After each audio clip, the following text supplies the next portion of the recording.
To say, John Wick, is a violent film is a gross understatement.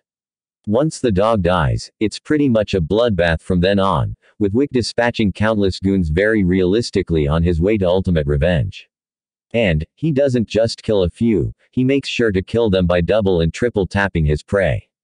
Blood and mayhem make this a lousy film to show your kids, mother or father O'Reilly when he comes over for a visit. So, aside from being a bloodbath, is it any good? Yes, it's an excellent all-action film. But, it is hard to watch and is essentially a giant gore fest. In many ways, it's like the Sonny Chiba, Street Fighter, films, that are violent and that are dedicated to making sure all the victims are indeed dead. Mindless violence, albeit well choreographed violence. Not really my sort of film, perhaps it will be yours.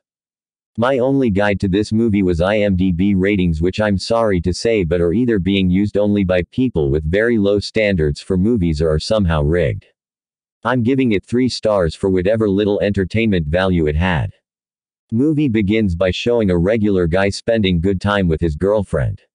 But he is not really a regular guy, he is a legendary baddie who criminals tell each other about as their bedtime horror stories. The mafia is so scared of him, they call him the boogeyman. Yet, armed burglars get inside his house and take him by surprise without any resistance from him. But wait, he is a ghost, a shadow man, yet when he doesn't have a gun, he might as well put on a t-shirt that says, "Piñata," because even lamers are beating the crap out of him all the time.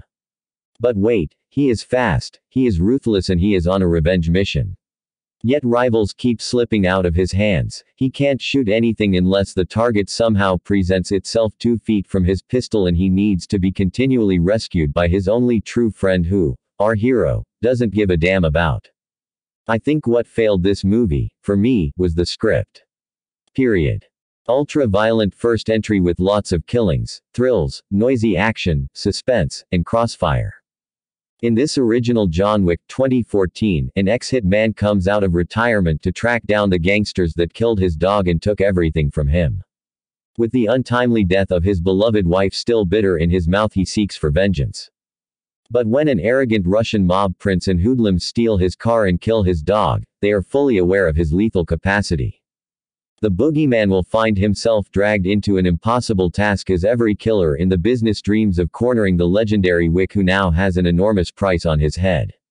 In this first installment, John Wick, blind with revenge, and for his salvation, John will immediately unleash a carefully orchestrated maelstrom of destruction against those attempt to chase him, and with a price tag on his head, as he is the target of hitmen, an army of bounty hunting killers on his trail, and a murderer woman everywhere. The legendary hitman will be forced to unearth his meticulously concealed identity and to carry out a relentless vendetta. Now, only blood can quench the boogeyman's thirst for retribution. Don't set him off. John Wick isn't the boogeyman. He's the guy you send to kill the doomed boogeyman. Revenge is all he has left. You want peace, prepare for war. Don't hunt what you can't kill. Tick-tock, Mr. Wick. Everyone is waiting for John Wick. Every action has consequences. This Friday, Wick is back. It's the world versus Wick. Every action has consequences.